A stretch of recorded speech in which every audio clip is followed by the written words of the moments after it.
What's going on, it's JT and welcome back to another episode of South Stand Signings. This is of course we go through everything happening in and around the world of Leeds United, and we have a little talk about it. And the first story is one which happened actually yesterday, which we didn't cover, and that is big Schmitty boy, who signed for Leeds last year, of course, was seen as fullback cover. Never really got a fair crack at fullback. He did come off the bench on the wide areas a couple of times, offered Leeds some good versatility there, had a couple of decent performances, assisting Perot for a last-minute goal. Forgot who we were playing against, to be fair, but he has agreed an exit away from Leeds United. Didn't work out for him, unfortunately. Couldn't quite get himself into the Fark system. Fark never seemed to really trust him, and Werder Bremer are reportedly close to agreeing a loan deal for Schmidt. It is confirmed that he is leaving Leeds United. A little bit of a sad one. I think he had a lot of potential, but again, just nothing that really materialised. Now, speaking of materialising, Leeds United have materialised a new sleeve sponsor called Pair Match, who are reported to give Leeds around £1 million, which is very interesting. This is being reported by finance expert Dan Plumley, who spoke exclusively to MOT Leeds United News. It is possible for it to be low millions, but single digit, he said. Front of shirt sponsors for some clubs are around 5 million to 8 million, and shirt sleeves are likely lower. Most likely it's in the high hundreds and thousands range, but if they got a really good deal, it might be close to the 1 million ballpark. Could help us with PSR, but realistically, £1 million isn't going to go too far with the way PSR has been set up. Now, obviously, the main story yesterday was that Igor paixao was off. Then Rafinha was convincing him he was on, so we were led to believe. It's later come out that apparently he was telling him to follow his heart. If he wants to go to Marseille, go to Marseille. Maybe he wasn't quite as good of an agent as I thought.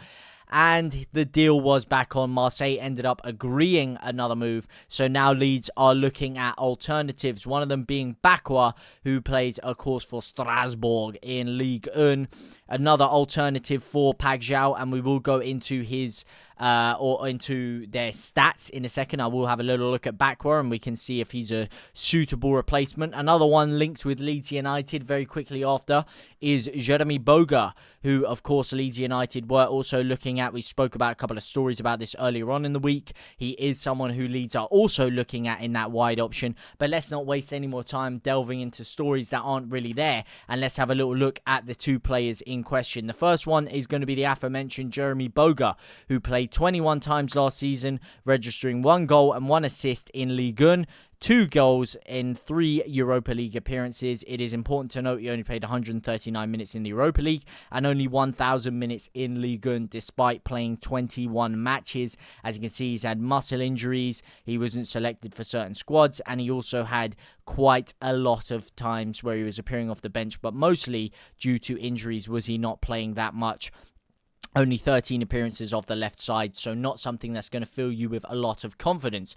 The other name we were linked with from Ligue 1 is, of course, Dilane Bakwa, and this one makes a little bit less sense to me. Now, his stats were a lot better. 30 games, 6 goals, 9 assists in 2,500 minutes, played a lot more minutes and also registered a lot more goals and assists. However, if you look at where these goals and assists are coming from, he played 28 times off the right-hand side, 17 times from right midfield, and 11 times for a more advanced right-wing position, which he would be deployed in under Daniel Fark. And in that right-wing position, only got 1 goal and 2 assists.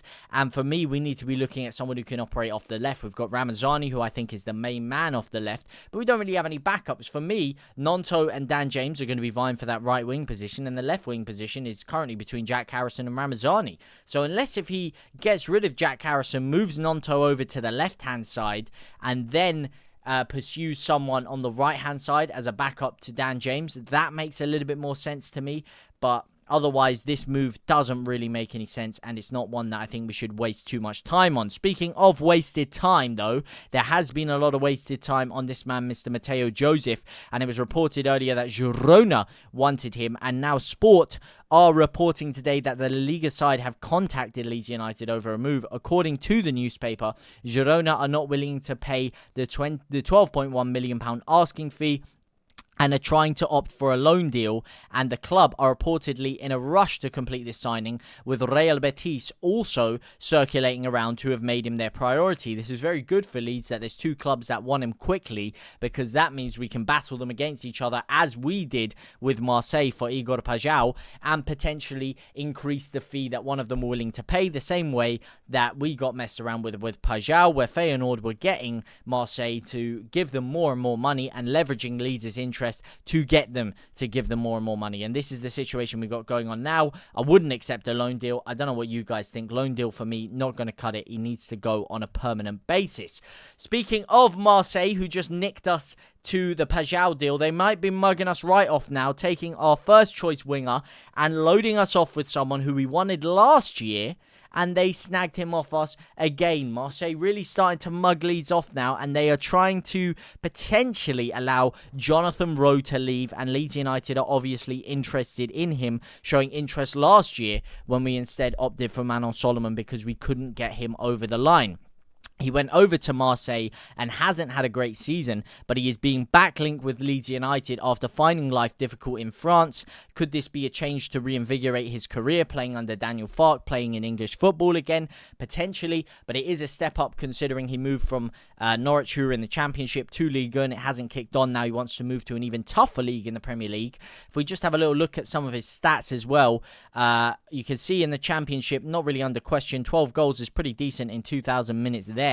In Ligue 1, not quite the same story. 28 games, 3 goals, 3 assists. And if we look at this breakdown, he played 7 times from the centre-forward position, 3 times from an attacking midfield position, and 8 times from the left-wing position. Again, a versatile guy who can play anywhere across the front line, does offer us versatility, but his stats and numbers weren't the best. I mean, 3 goals and 3 assists in 800 minutes isn't too bad, but he did play 28 games and clearly wasn't trusted in a lot of those games, as you can see here.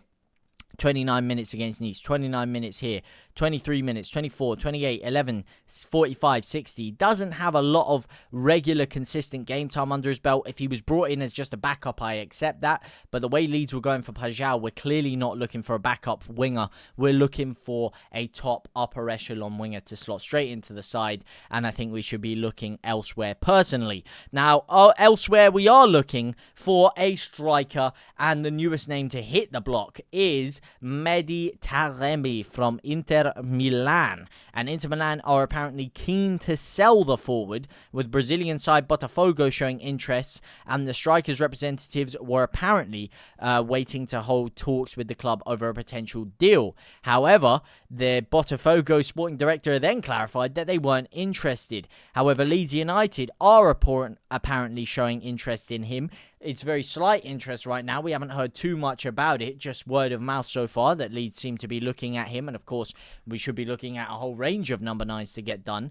But nothing to write home about right now. Let's just have a little look at Taremi to see if he would fit in for Leeds. He played 13 times as a second striker, which you've seen Farke like to deploy, 25 times as a centre-forward, only registering 1 goal and 5 assists as a centre-forward. It must be said, 1 goal and 3 assists of those came in the league, in which, again, he only made 805 minutes, which is a decent output considering the time. Not the best output in the world, not really what you want to be looking for to sign a striker for a Premier League campaign, especially a 33-year-old striker who doesn't have that much scope for development. You can see he's only valued at £3 million, so it would be a cheap one for Leeds. But again, you just look at his breakdown, no eligibility, started off the season, played quite a few minutes, didn't really register a lot of goals and assists, had a little injury out for a game, and then never really seemed to find his footing after that, not having a full 90 for the rest of the Serie A campaign, showing that he wasn't trustworthy for Inter Milan. Will he be trustworthy for Leeds? I think we've got enough strikers who have injury concerns in and of their own and will be playing minutes here and there. But let me know what you guys think about all of these deals down in the comment section down below. For now, though, I will see you very soon. Au revoir, my brothers and my sisters.